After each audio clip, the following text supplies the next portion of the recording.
తిరుపతిల ఎంకన్న, యాదగిరిగుట్టల నర్సన్న, ఏములాడల రాజన్న, భద్రాచలంల రామయ్య, కొండగట్టుల అంజన్న, కొమరెల్లిల మల్లన్న, అలంపూర్ల జోగులాంబ, శ్రీశైలంల మల్లికార్జున స్వామి, కాణిపాకంల వినాయకుడు, కాశీల విశ్వనాథుడు, కలకత్తాల కాళికామాత, ఇక ఊర్ల పొంట పోషమ్మ, మైసమ్మ, మాంకాలమ్మ, మారెమ్మ ఇట్లా ఎందరో ఉన్నారు.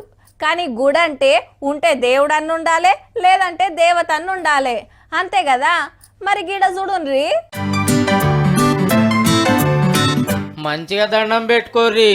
శ్రీ శ్రీ శ్రీ సమంతమాత దివ్య మందిరం మళ్ళా మీకిన దీవెనార్తి కావాలంటే ఆంధ్రాలో బాపట్లకు పోతే బ్రహ్మాండంగా దర్శనం చేసుకోవచ్చు. టికెట్ గికెట్ ఏముండదు, అంత సర్వదర్శనమే. ఏం మాయ చేసిందో గాని సమంత గుడి కట్టిన ఈ భక్త సిద్ధప్ప పేరు సందీపు. నిన్న హీరోయిన్ గారి బర్త్డే అని గుడి ముంగట్నే కేక్ కోసి అన్నదానం చేసిండు అభిమానంతో. 3 ఏళ్ల కింది గుడి గట్టో విగ్రహం చెప్పించి ధూపదీప నైవేద్యాలతోటి కొలుసుకుంటాండు.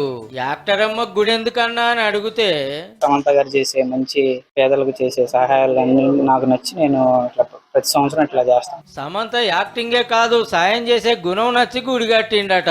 ఎంత ఖర్చు పెట్టిండో గాని సినిమాల్లో గుళ్ళు కట్టుట్లా తమిళనాడు వాళ్ళు ఫస్ట్ ఉంటారు. అప్పట్ల ఖుష్బుకు, అటెన్క నగ్మ, నమిత, హన్సిక, నయనతార, నిధి అగర్వాల్ కు మునుం పెట్టి గుడులు కట్టుడు, మొక్కులు పెట్టుడు.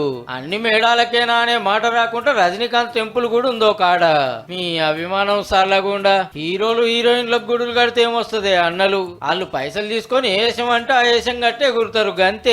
పాయిరం ఉంటే ఫస్ట్ నాడు సినిమా చూడాలి కానీ ఇట్లా గుళ్ళు కట్టుడు, విగ్రహాలు పెట్టుడేందే.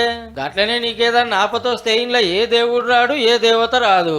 అంతలా గుడి కట్టాలనిపిస్తే మిమ్మల్ని కానీ పెంచి కష్టపడి పెద్దోళ్ళని చేసిన మీ అమ్మ నాయనలకు గట్టుర్రి, నలుగురు మెస్తారు.